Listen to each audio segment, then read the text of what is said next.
Okay, 3, 2, 1. Grabe, Jello, congratulations. Sunod-sunod. But this is the first time na gumawa ka ng comedy. How does it feel?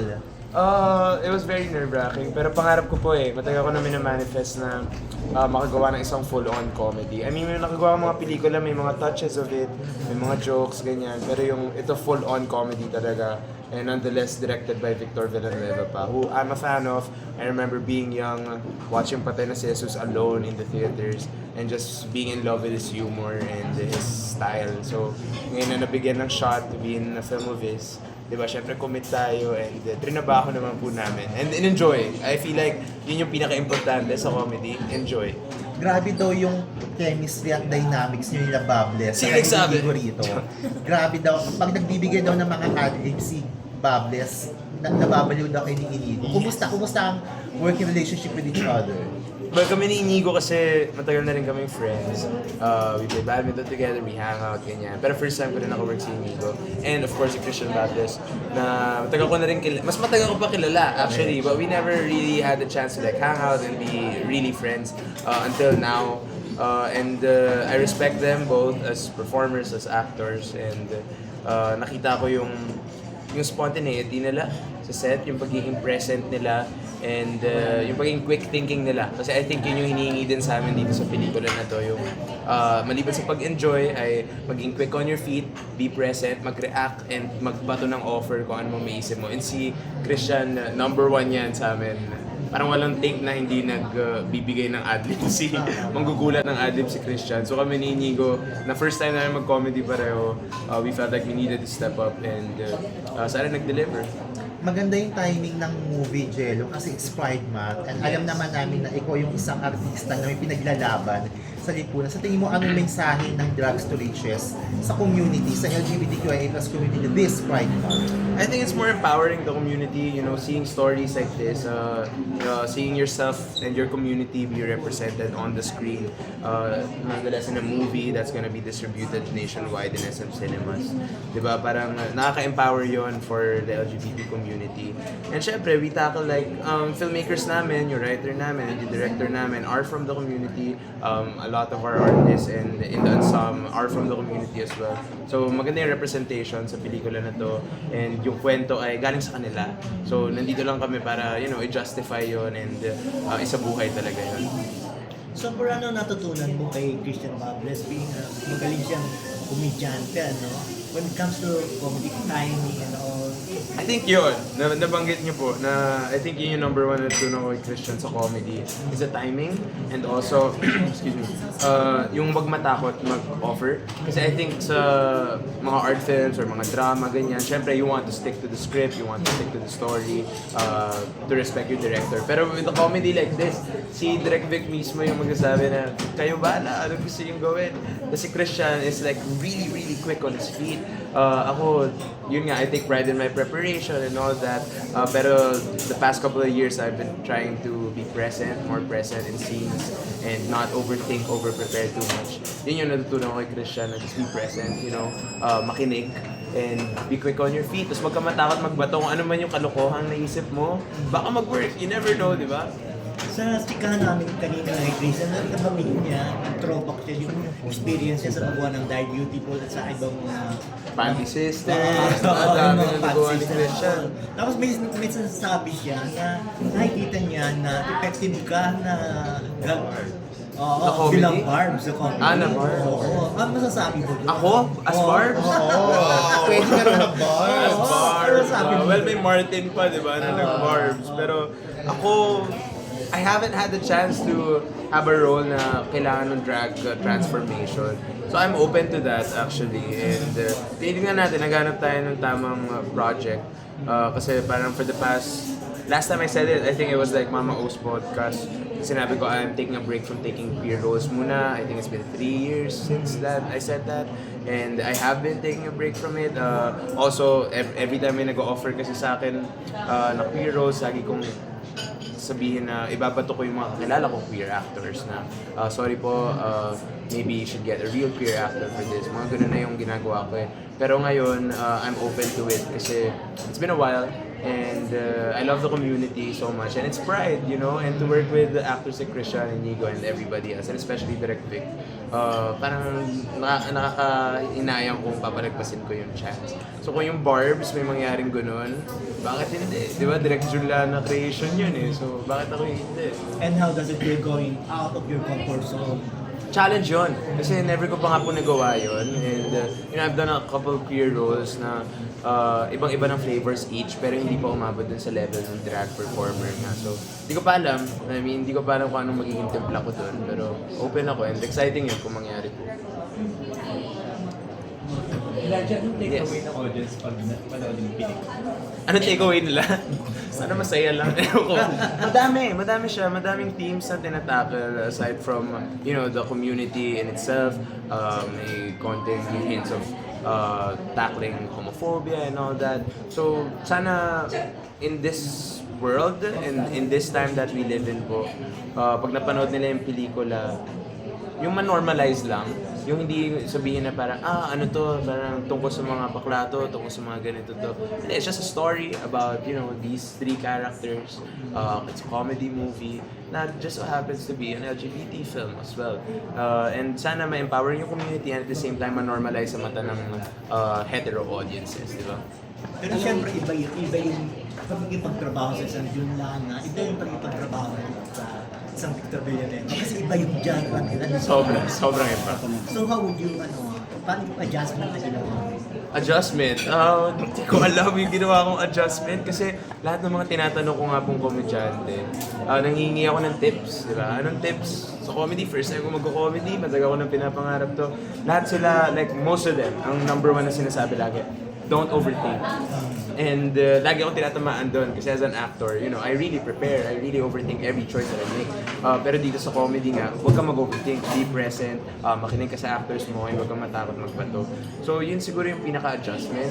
And at the same time, commit. Yung level of commitment na hinihingi sa'yo, yung parang kahit hindi nag-make sense sa'yo. Kasi kumari sa pelikulang Junlan na ganyan, the character goes from A, B, C, D, ganito, ganyan.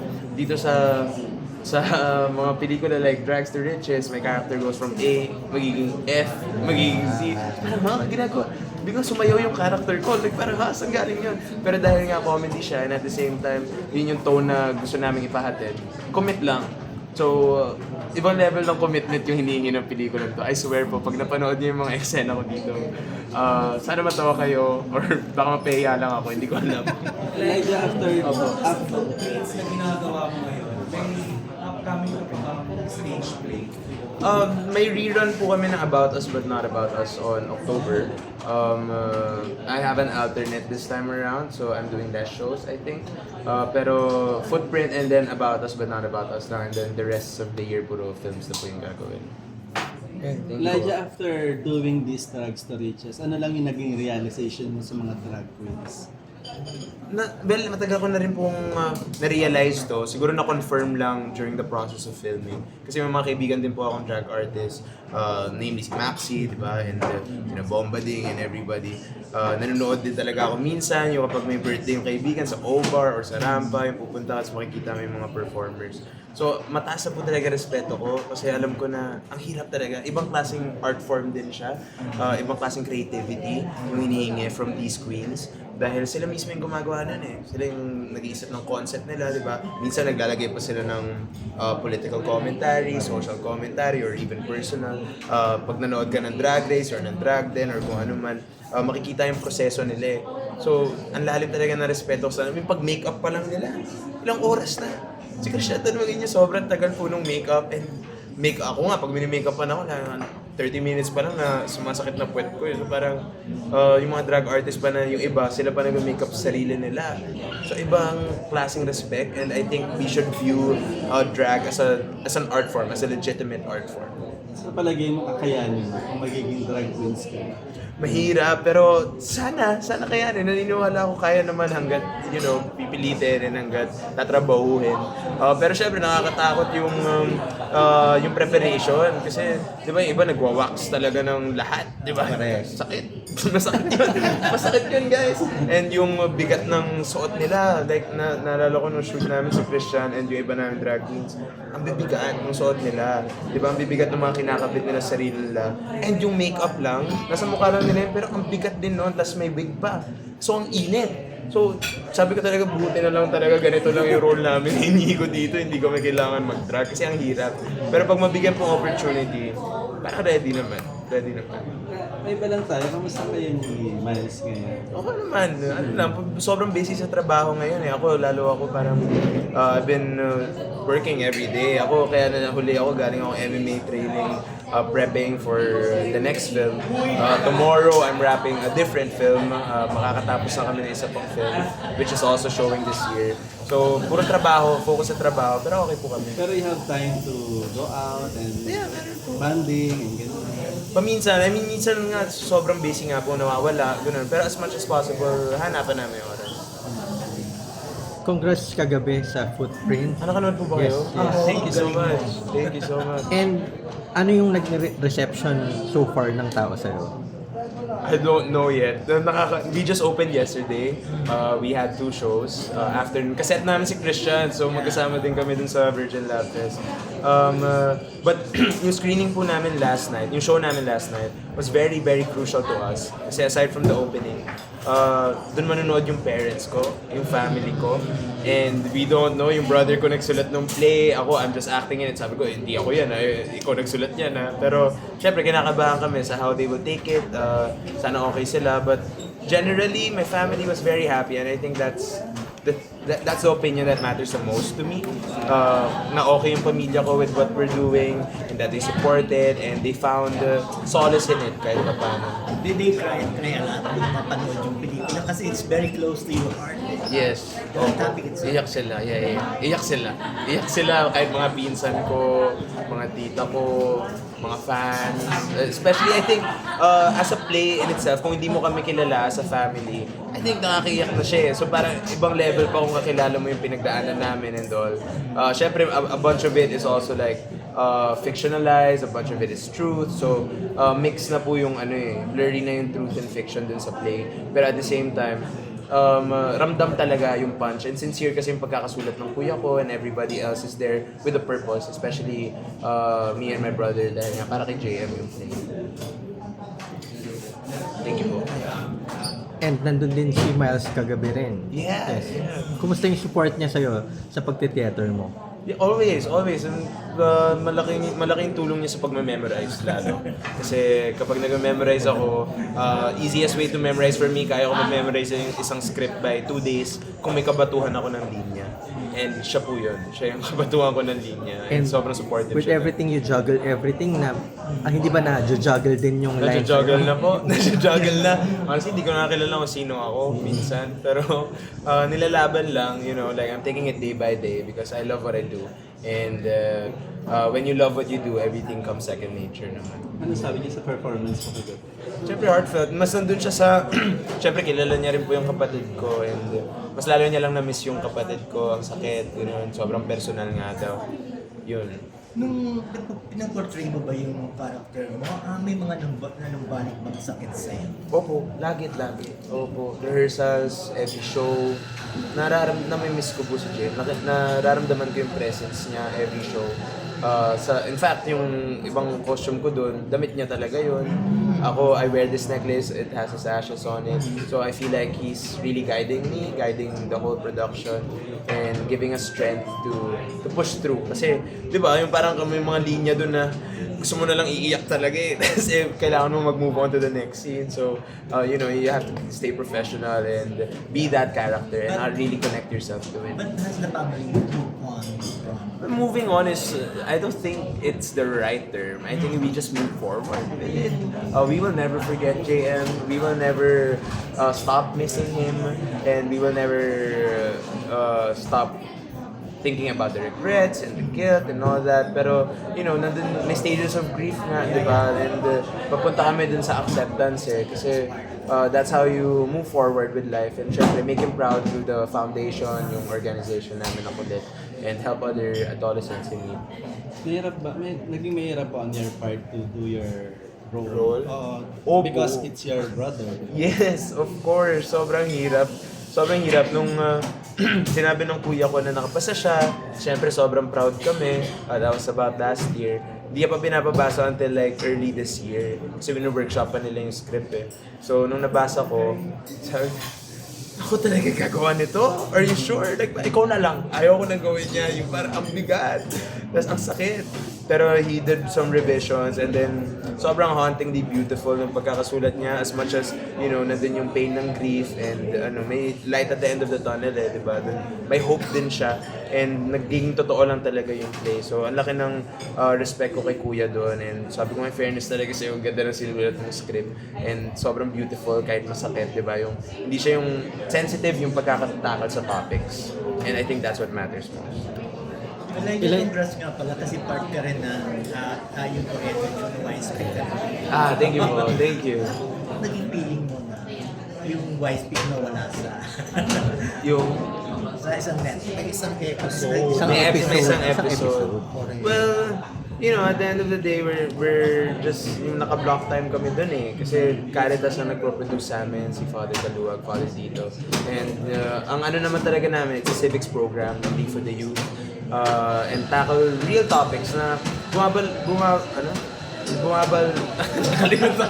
Masaya yung nag-ano sa isip ng mga kabataan. Yung, bumabagabag sa isip ng mga kabataan. And just tackle them head on without fear, di ba? Pero minsan, kapag may mga ganun talaga nangyayari, I don't think sumusobra yung tamang term. When you get too honest, a lot of people get scared, di ba? May mga ganun eh. So, wala kaming control dun eh, as much as gusto namin i-push. Pero we promise na we're gonna stay true to the hope of the show, which is to provide a civics program for the youth and not just educate but really enlighten everybody about these different topics na, you know, we don't really talk about on a daily basis. Parang yun. Pero syempre, nasad kami lahat, nag-meeting kami, tapos parang nakakasad yung nangyari.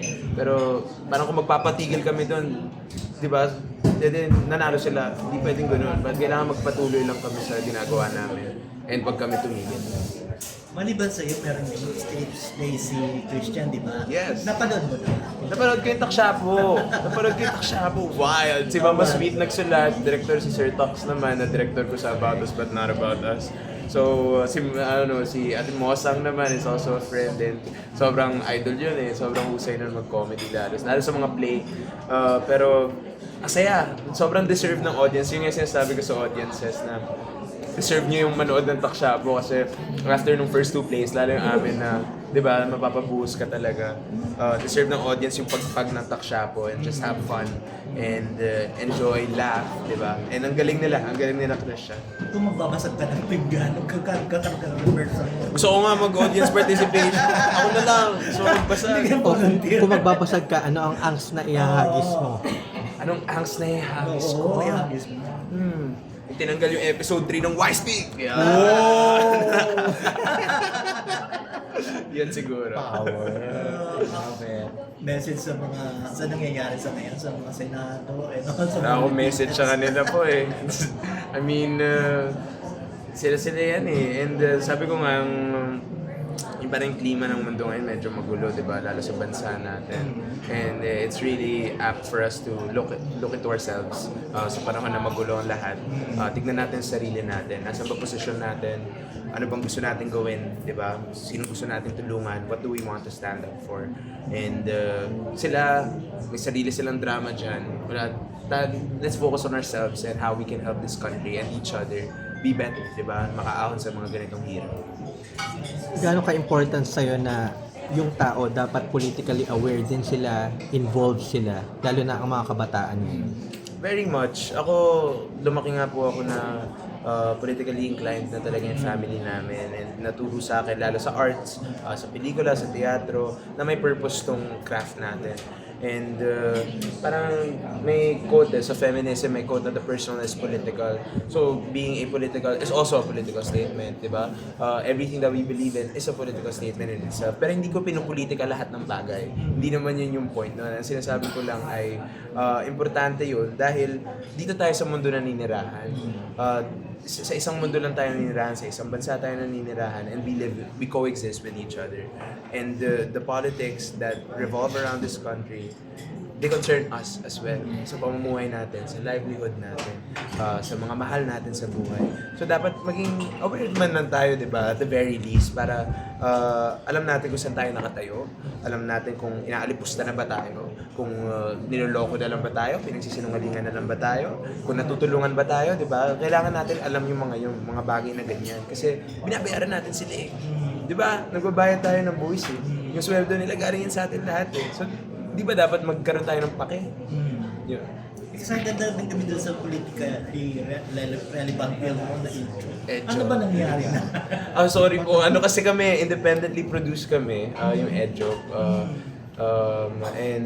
Ang goal na, well, it's really gonna be shown this year. Hindi ko pwede sabihin ko kailan. Sinasabi ko na ba kung kailan? Hindi mo pa sinasabi. Hindi ko pa sinasabi ko kailan. Basta this year po. Basta This year is a sure thing. We wrapped principal photography last year.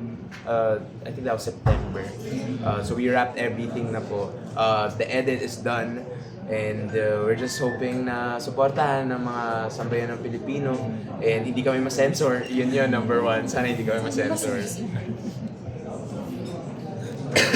Please invite them to watch itong Yeah. Yes. Thank you po ulit sa inyong lahat for coming. Inaasahan po namin yung suporta ninyo sa munti namin pelikula na handog para sa ngayong Pride Month. Ito po ang Drags to Riches starring yours truly, Nico Pascual and Christian Bables, directed by Victor Villanueva in SM Cinemas exclusively on June 24. Ano nga pala yung role mo dito? Ako si Andre. Nagko-compete kami, hindi ko alam kung nakwento na ba nila. I'm sure nakwento na nila. Pero nagko-compete kami ni Nico for, the same top spot in the company. Kung saan nagbebenta kami ng underwear. yun yung company namin. Boss namin si Benji Paras. Dito Benj, kala namin kami ipopromote ni Nico, so nagko-compete kami ganyan. Tapos bigyan dumating yung kwento ba nila? Natatakot ako Hanggang doon lang. ma-spoil. Hanggang doon lang pwede. Hanggang doon lang. Hanggang doon na lang. Okay, yun na lang. Yun. Nagko-compete kami for the same spot. Yun na Tapos yun. biglang magiging kalaban din pala namin si Christian Lee. Dahil underwear bebenta niya, mag-underwear ba kayo nila? Secret po yan. Secret po Isa ba yan. sa apat? Baka atigan po natin. Pasabog. Pero ang masasabi ko lang sa pelikulan to, wala siyang takot and baliw siya in the best way possible. And I think it's just a good time because we had a really, really great time making it. Thank you. Thank you po. Thank you everybody. Salamat guys. Nood kayo. See you sa premiere.